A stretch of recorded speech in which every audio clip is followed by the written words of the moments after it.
The Midnight Census black-eyed Children Convergence. They come when the clocks forget their numbers. On the night every shadow feels just a size too tight, you may notice the wind stop tasting like air. Instead, it tastes of graphite pencil shavings, the scent you caught in grade school right before a test. That is how the children announce the new census, with the memory of pop quizzes and silence. Somewhere in the dark, a tally begins, not of births or deaths, but of doors that will open before dawn. If your house is numbered, if your phone bears a Face ID outline, if your dreams still own a front porch, you are already on the list. Listen. The lullaby has learned a fresh refrain. 3 skipped notes, a hush, 3 more. Count with it, and the knock will find you. Chapter 1. The auditor in the attic. The first tap is so soft it pretends to be a raindrop. You almost let it pass, but rain doesn't fall upward, and the tap arrives from the crawl space above your ceiling, from the dust you never sweep because you never look. You are not the protagonist of those earlier tales. You are the one who survived them by never believing. At least that is what you told the comments section when faces at the door trended. Yet disbelief is a porous shield. Doubt does not lock hinges, it only dims the porch light. Tap. The sound repeats, 3 in a row, polite, restrained. An auditor's knock. You climb the folding ladder with a flashlight clenched between teeth, breath fogging the rungs. The attic smells of moth wings and childhood boxes. On the far joist rests a clipboard, old wood, split down the middle, pages fluttering though the air is still. A pencil rolls beside it, but no footprints mark the dust. You flip the top sheet. Midnight Census, household pre-tally. Below, in neat columns, every room of your home is listed, even the ones unfinished. Beside each line, a tiny ink square waits empty, except one. The square for attic bears a perfect black circle filled to the edges. The pencil stops rolling, as if nudged by a child's hand you cannot see. It points to a note scrawled at the bottom. Resident awareness confirmed. Doorway scheduled. The flashlight flickers.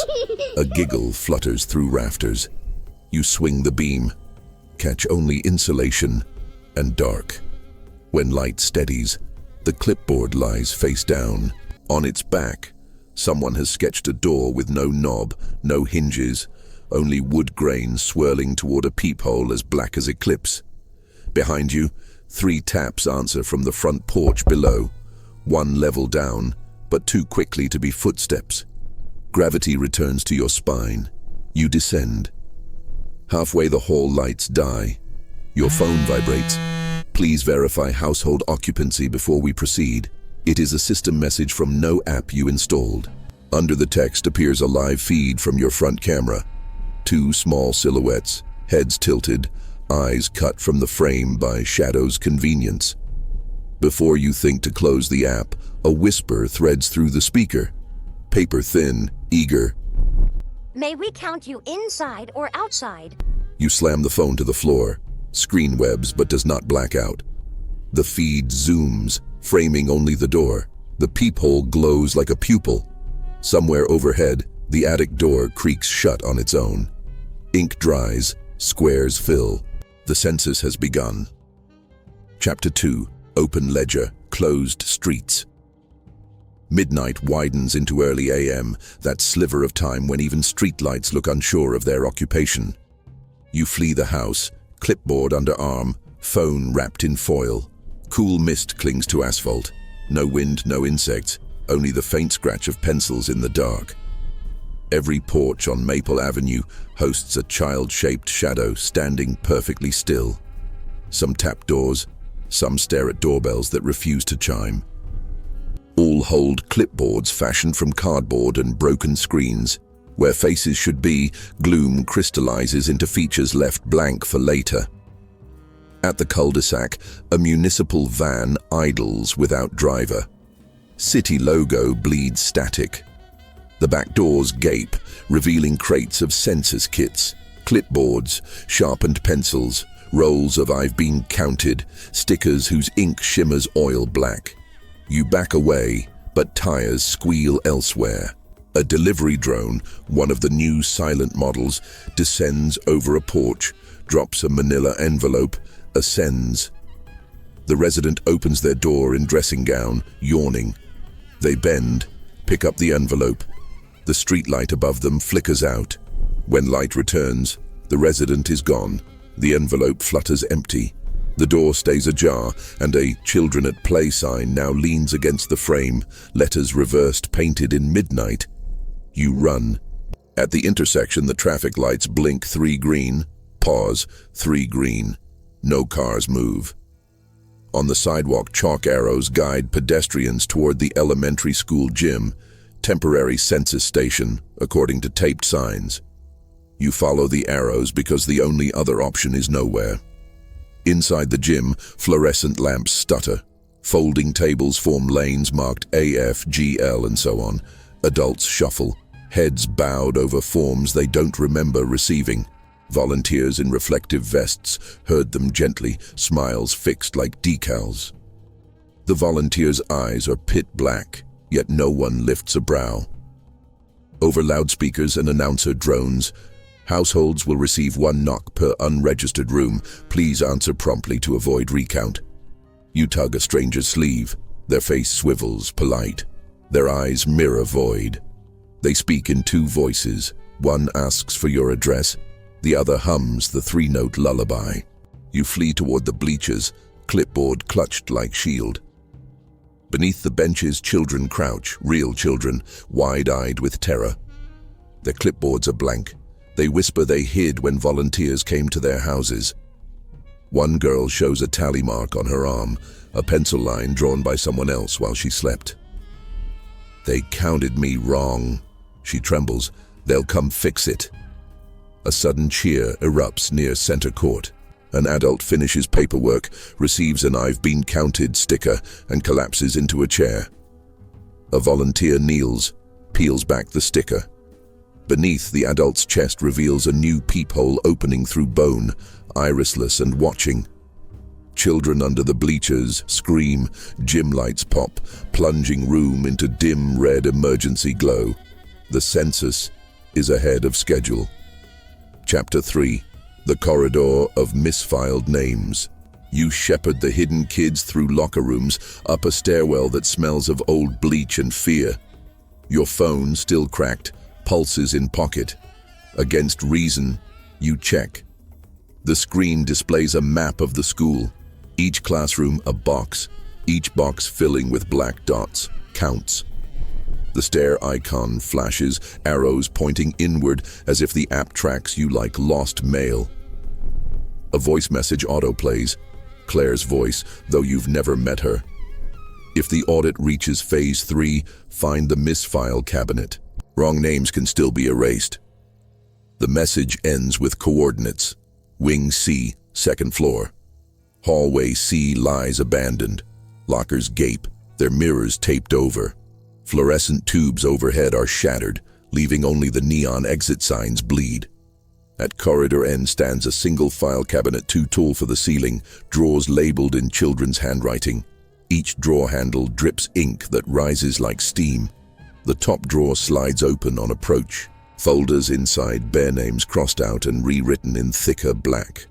Photos, paper-clipped, show smiling kids whose eyes have been scribbled over. On the reverse of every photo, miscount, replaced tonight. One photo stops your breath. It is you at age 9, grinning with a missing tooth. Your eyes, too, are scratched dark. The folder reads, "Subject forgot imaginary friend. Eligible for reclamation." A hiss behind you, the lullaby whistled through cracked lips. Volunteers arrive, clipboards raised like gavels. You dump every misfiled folder onto linoleum, names flutter like dark snow. The wrongness overload makes the cabinet groan, metal seams warping, labels blurring. Volunteers halt, heads tilting, not angry, just confused, as though someone jammed a printer mid-queue. You strike a matchbook scavenged from gym vending machine, drop flame onto pile. Paper whooshes. Smoke claws ceiling. Volunteers back away, eyes roving. One mourns. The list is incomplete. Their voices echo through ductwork, uncertain. Sprinklers trigger. Water rains, reflecting exit sign crimson. For a blink, every droplet holds a child's face, eyes black. But as droplets hit floor, they burst into harmless steam.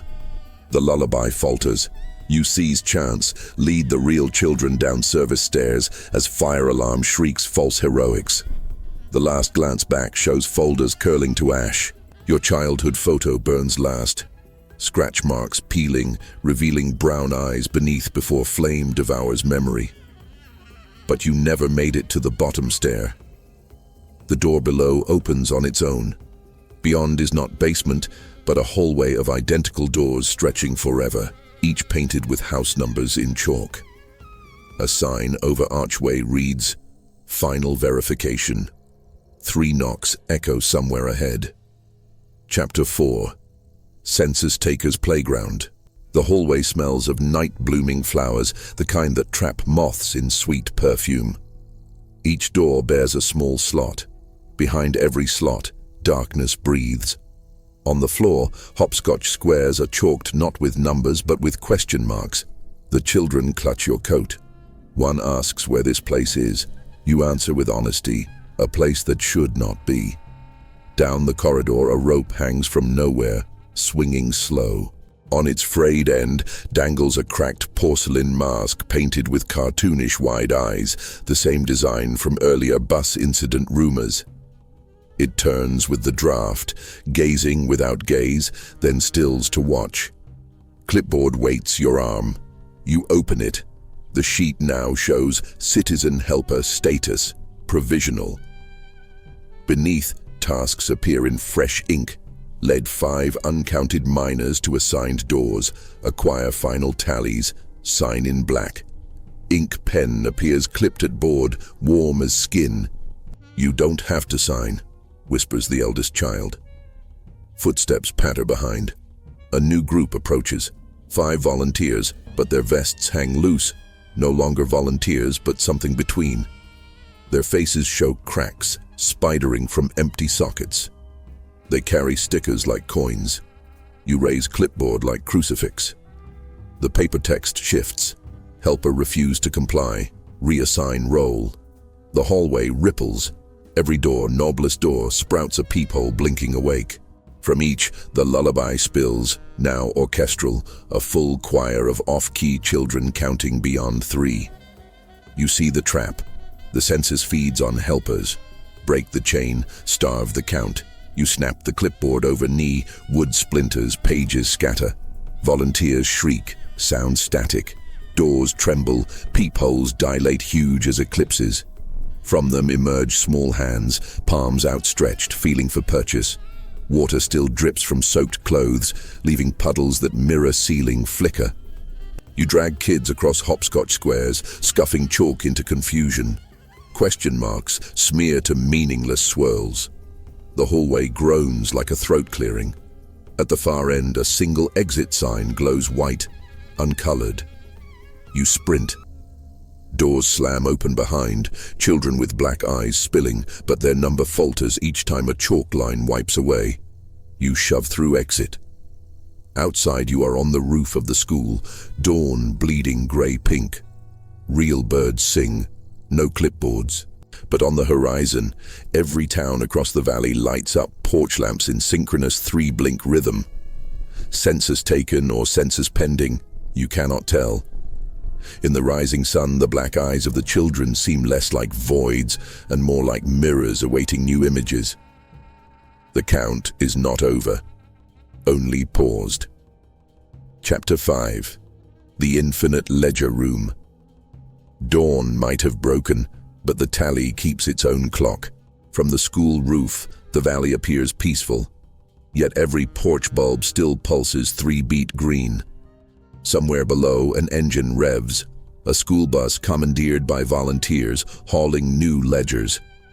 You have minutes, perhaps less. A maintenance hatch yawns at roof center, leading down a disused fire escape shaft. The children file in behind you, tin rungs groan. Halfway, you meet a sub-basement corridor lined with corkboards. On each board, a fresh census sheet unfurls endlessly, as if someone pinned a single roll of paper with no end. Names populate themselves in black ink, room counts, status stamps. At corridor's heart sits a rotary press humming, feeding the infinite ledger. Every revolution prints more households, Maple Avenue, Birch Lane, entire counties. And on each line, after the knock quota field, a progress bar, 03, then 13, ticking forward though you hear no knocks. A child beside you, Mirella, brave despite tremor, grabs a grease pencil, zeroes out a bar. Instantly the press jams with a metallic shriek, gears squeal, paper tears, ink splatters floor like squid ink dissolving. The corridor lights flicker. Overhead ductwork rattles. The children notice. You urge the group forward, ripping ledger sections free, crumpling them. Each crumple silences another distant knock. The press fights back, rollers spin in reverse, trying to reclaim torn pages. You weaponize sabotage.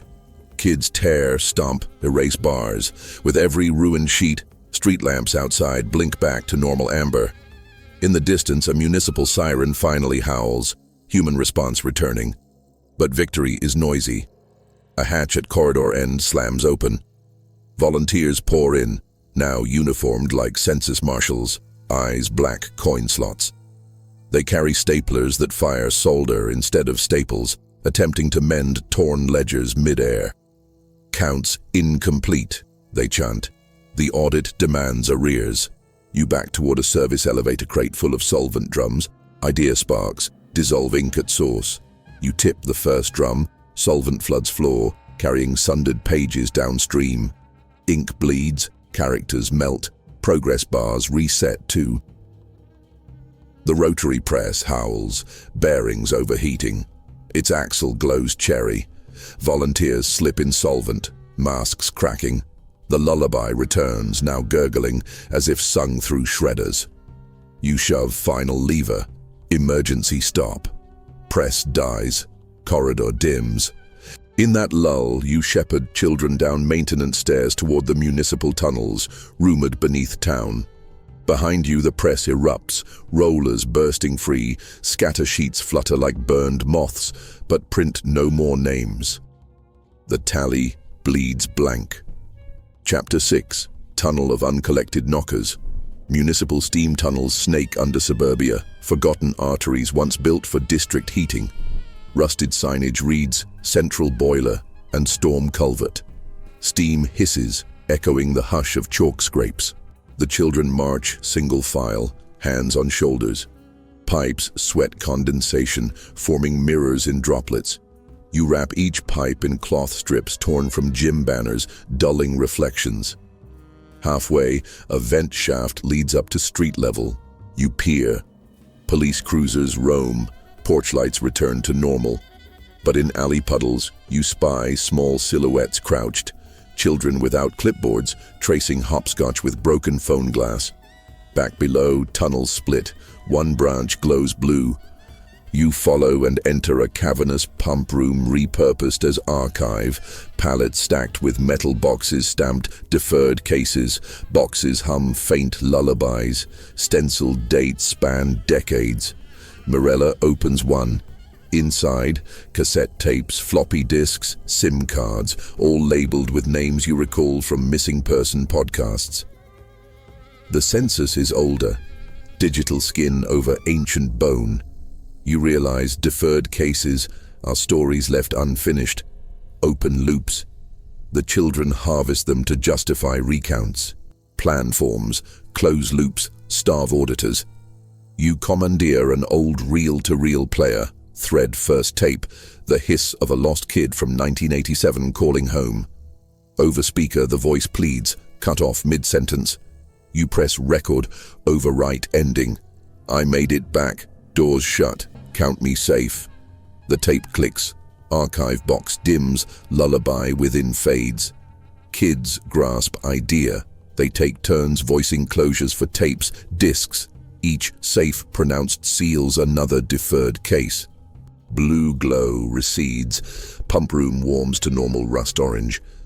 But auditors detect tampering. Over intercom pipes, a voice booms maternal, synthetic, unauthorized edits, census integrity at risk, enforcement dispatch imminent.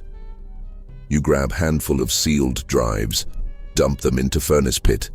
Flames roar, hopeful. Then footsteps approach. Heavy metallic enforcement unit. Towering mannequin stitched from reflective road signs. Face a convex mirror. It wields a door knocker mallet forged of pewter. You and eldest child flank furnace. Mirror face catches firelight, reflecting it tenfold. Enforcement swings, you duck. Mallet strikes furnace rim, sparks spray, igniting solvent residue on floor. Blaze erupts, painting mirror face orange. The figure falters, mirrors, fear uncontrolled light. You seize a fire hose, blast mirror with high-pressure steam. Its reflective film peels. Children cheer timidly. Enforcement crumples, leaking static like hot mercury. Morella pastes counted sticker on its cracked visor, mocking the system. Pump room doors buckle, more units inbound. You retreat, torching remaining deferred boxes. Flames devour old media. With each burst, the maternal voice glitches, losing vowels. Tunnel exit ahead, ladder to storm culvert leading outside town. You climb, one child at a time. Above, evening sets, time slipped. The census 8 hours. Chapter 7. Last door before midnight resets. Culvert spits you into overgrown lot behind defunct strip mall. Across cracked asphalt stands the old mirror maze attraction, condemned but never demolished. Neon sign flickers, mirror maze. Only letters for mirror still glow. Ominous beckon. Your phone buzzes once more despite foil. Screen shows a single button, final submission. Below, countdown EO 011:59, midnight 11 minutes away. If submission occurs, audit completes. Claire's earlier message resurfaces, a doorway scheduled. Stop the tally at the last door, the mirror maze is that door. You arm the kids with matte spray cans scavenged from maintenance carts. Plan, cover mirror panels, kill reflection channels. You lead charge. Inside maze, mirrored corridors multiply your group. Some duplicates show black-eyed versions lagging half a step. Spray paint mutes glass, but each spray triggers squeals. The mirrors scream like sentient vents. Halfway center chamber houses the master mirror, floor-to-ceiling pane framed by carnival bulbs. Reflection shows empty room, no people. Yet if you step, reflection echoes late, revealing children gathering behind you. Countdown, 04:32. Morella suggests break mirror, but shards would spawn countless small portals. Instead, you peel counted stickers, affix them across surface, forming an X. The bulbs flicker. You pull clipboard shard, quartz from pocket, press it to glass. It absorbs shine, spreading matte dead zone outward. Reflection flickers to static. Lullaby attempts final verse, but audio warps like tape melting. Countdown, 0201. Master mirror fractures, not splitting but stuttering frames like corrupted stream. Through glitch, you glimpse original auditors. 2 black-eyed children outside your house, patiently waiting since first knock. They realize camera feed severed. They step back, uncertain. You speak into mirror, steady. Census closed. All households accounted for by dawnlight rule. The quartz shard glows, project seal sigil, chalk question marks inverted into periods. Finality. Bulbs pop simultaneously. Mirror blacks out, becomes ordinary pain. Your tired group reflected, eyes normal. Countdown stops at 0:00. Screen on phone goes dark, then displays audit failed. Retry in 100 years. Outside maze neon sputters off. Streetlights across valley cease triple blink, reverting to humble sodium glow. Chapter 8. Call of the unnumbered and closing invocation. You guide children through parking lot weeds toward safe place bus arriving, Mara driving, Claire waving from window. Survivors climb aboard, headlights carve safe lanes through dusk. Claire approaches, gratitude mixing with worry. Failure buys a century, she says, voice husky. But stories forget faster. We must keep streets unnumbered in memory. She hand presses new flyers into your palm. How to outwit a census that knocks. Simple steps, tape mirrors, rewrite endings, never sign blank forms. You nod. We'll broadcast at dawn. No video, only voice. As bus doors close, you regard town skyline. In a lone cul-de-sac, one porch light flickers 3 times, but quick, sheepish, as if testing ground. You meet its glow with a pocket flashlight, blink twice, then steady beam. Your own code. We see you, but you're counted here. The light settles. Exhaust fumes drift. Children inside bus sing new song taught by Morella, a reversed lullaby tuned major. It rises through open windows, scattering nightbirds. Yet in shards of smashed mirror maze, an ember of black glints, small, patient. Circles wait, but now they know your name too. The census may return when clocks forget their numbers again. Until then, eyes open, porch lights steady, stories shared. If this tale kept your heart racing until the last knock, don't let the glow fade here. Subscribe to Crazy Real Horror Stories so you never miss the next shadow at the door. Leave a like if you'll keep a roll of matte tape by your bedside tonight. Share your own close calls with the unknown in the comments. Every story you speak steals 1 tally from the dark. Remember, the children count on silence. Let's count each other instead. Stay lit, stay loud, and when the midnight census comes again, keep the doorway closed.